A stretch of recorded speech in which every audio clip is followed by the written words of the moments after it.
Guys, today we've got early Jordans, what could be Nike's new most popular shoe, and a ton more. So we're just gonna start off with this one because I cannot wait to see these things. Alright, we ready? What a useless ass box. We got an Adidas sneaker.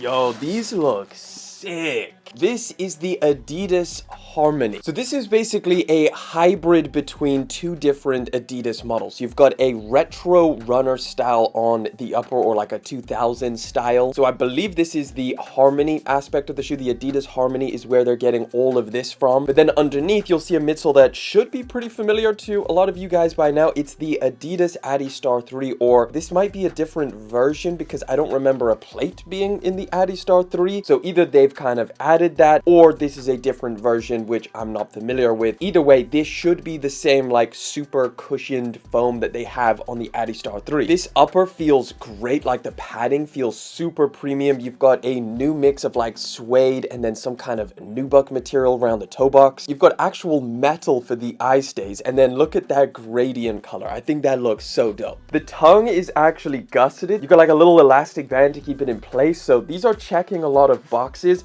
I think the biggest thing now is how are they going to feel on foot? Are they just as comfortable while also looking a lot better than a lot of the other Adistar versions? I mean, they're insanely soft underfoot. I've got one foot inside them right now and they feel cushioned as hell. So just like the Adistar 3. I think I'm going to have to test these a little bit more to really figure out if this plate is nice or if it's not, because I typically don't like shoes with a plate in there. But they could have applied it in a way that just makes these a little bit more of a daily walking shoe to kind of rock around in. It's definitely an odd pair of shoes. I will say that. It's a little bit strange, especially with the addition of the plate, but it does have a lot going for it just in terms of the visual aspect. So I'm liking these things. I'm going to check them out. I'm going to test them out, and maybe I'll give you guys an update if you're interested. Right, I'm getting all of the pull tabs out of the way while I can. Hopefully it wasn't as terrible as the last one. Oh, perfect. Now this one is heavy. Now this I just felt like I had to check out. So far, the box looks really cool. It's like a retro Adidas box, but like, it's not like the regular 3-striped ones that they have. This one is a lighter blue, so it almost looks like slightly distressed. I guess maybe a little bit of a tease of what's to come. These laces are huge. What in the hell is that? You do get some slightly smaller green laces as well. Whoa, these are huge. This is the Adidas Pharrell Chunky Superstars. So they come laced up with the pink laces, which is interesting. These are the Superstar 92s, and basically just Pharrell came in and put these things on a bulk. He fed them all kinds of freaking creatine and protein to make them puff out. Look at the width on these things. That of course is mainly due to the extreme amount of padding that you have around the ankle area and the tongue. Surprisingly, the actual leather for these feels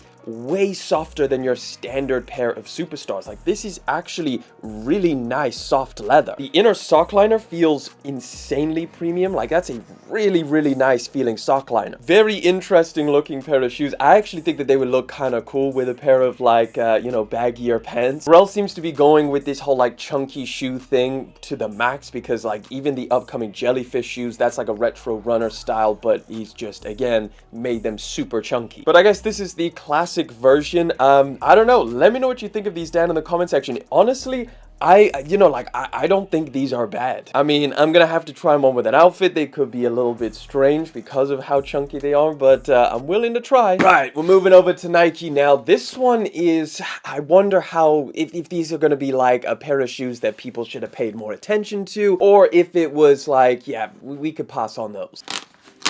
Ooh, okay. Definitely matches the shoes on the inside. You've got a nice pastel green with a completely mirrored Jumpman logo. Wow, special paper as well. And the sneakers. We've got the Jordan 4 Seafoam. Very simple pair of Jordan 4s. You've got a kind of sail, or I guess off-white colored midsole. It's just completely monochromatic all the way around. And the upper is just one material. It's basically a nubuck that you've seen on plenty of other Jordan 4s. However, However, that also covers the little straps on the side here instead of being typically plastic. But then of course you get more of the plastic around the back for the pull tab. Really, really nice color. I think the only thing that's going to throw most people off is the chrome eye stays, which is something that they've done on multiple different Jordan 4s now. They did it on the Frozen Moments. They did it on the Sail colorway with the gold ones. I'm not entirely sure how people feel about them, but I definitely liked the Frozen Moments and the Sail ones. So I don't know if these are any better than those. But yeah, what do you think about this pair of shoes? Is it like, just at this point, we've got so many insane Jordan 4s dropping that these were always going to kind of fly under the radar? People prioritize all of the other ones. I mean, just over the next couple months, like we've got the freaking Nigels, we've got the SB4s also dropping this month. The freaking white cements are coming back in May. Rare Airs, I don't need to continue. You guys know this year is insane. Let me know if you're someone who actually picked these things up, or is everybody just saving their money for the bigger releases? It's time to get into some craziness. I want to see something insane. So look at this. Look at you guys know we're gonna get some craziness in here.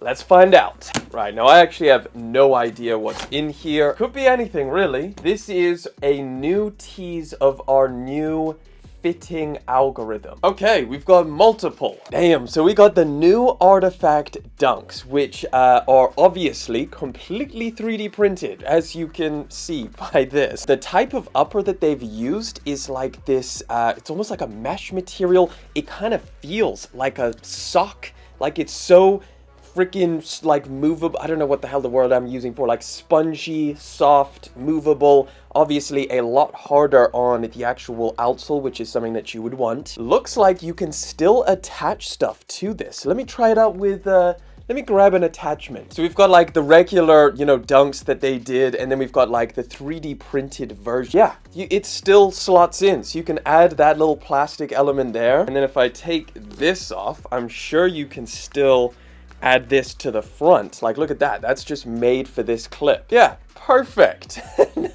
And now you've got an even more futuristic version of these, because these are completely 3D printed, and I guarantee way more comfortable. And then the second pair that we got is this one. I believe these are called the, I don't know what these are called. I'm gonna put up the name. I forget what these are called, but they're by Joey Camus. He's a designer, and he did an incredible job with these. They look absolutely sick. Other crazy thing is we got another package. Same thing, no idea what's in here, but at least the pull tabs work. All right, we got that classic Zellerfeld box. Step into the future. Whoa, I know what these are. They're called Scintillate slides, and essentially they are fully designed by AI. These are actually crazy in terms of like a slide design. They look so freaking cool, and I think they have like this rocker shape to them, at least around the back. So like compared to like a traditional slide, which is typically pretty flat, these are gonna feel a lot better walking around. Not to mention that you have like a huge stack of this 3D printed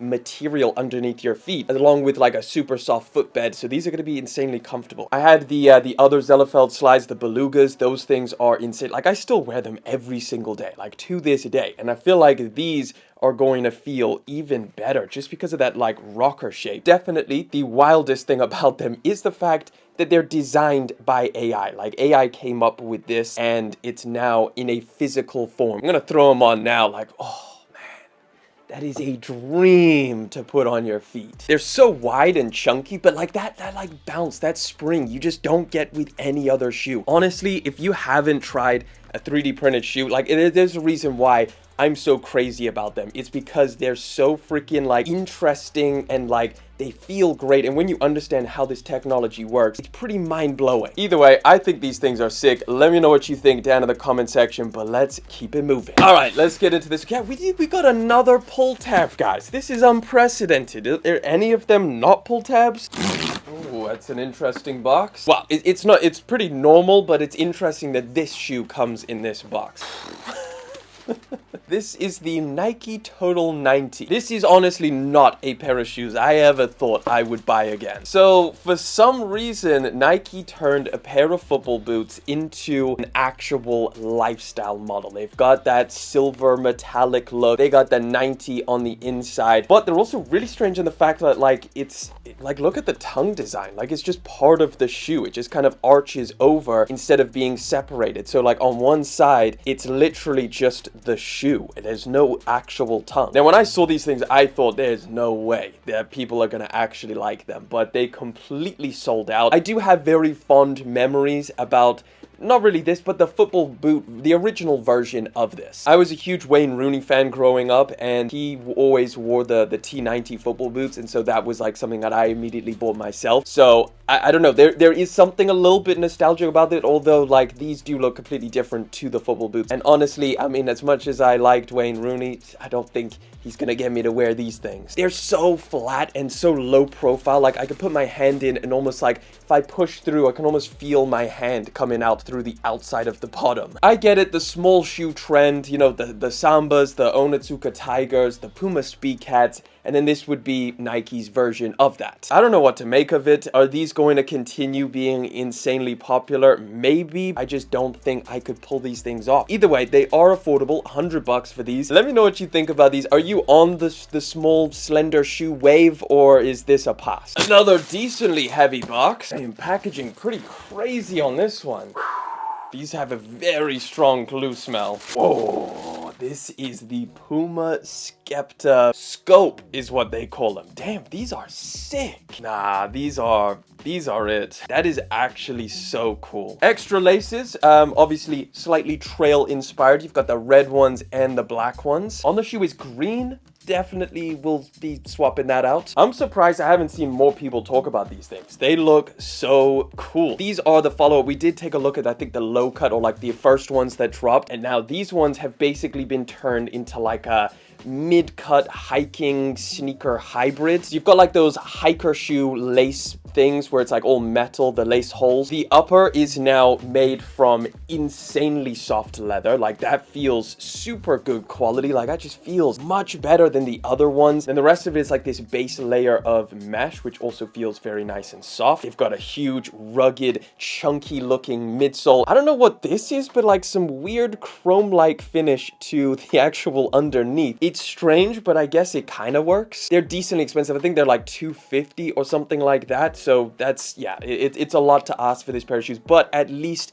they will get there with the quality. Like you do feel like, yeah, these are great quality. They also feel like a tank, so I imagine they last you a very, very long time. But Puma Skepta, you guys, I mean, Puma is doing so well right now. Like a lot of the stuff they're coming out with, I'm really liking. More power to you, Puma. If you keep doing stuff like this, I'm a fan. Final package. These are going to be dropping actually very soon. Oh, okay. I didn't expect this box. Or maybe I did. That seems like exactly the box it would come in. So you've got a navy box, which is very dark. I almost thought it was black. I think that's why I was a little bit confused. But then you've got the UNC color on the top. Here we have the Jordan 1 Obsidian. Man, they've done it again. Okay, you get an extra pair of laces. What color is this? White, or like the off-white color. Damn, this is solid. This is really solid. This leather, that's all I can ask from a pair of Jordan 1s.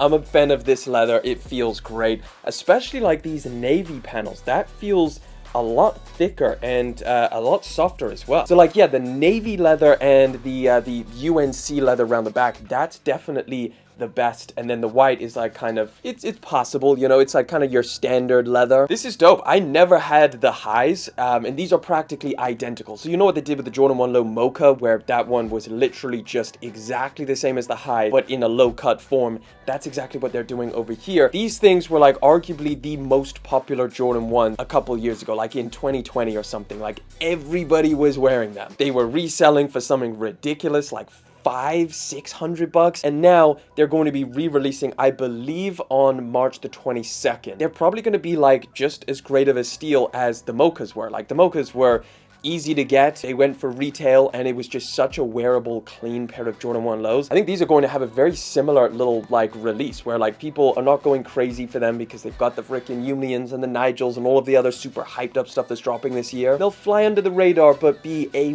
very, very good pair of lows if you were after this colorway, because it's solid. But listen, that wraps it up. That is all of the sneakers. So if you want to check out another video, well, there's one chilling right over there.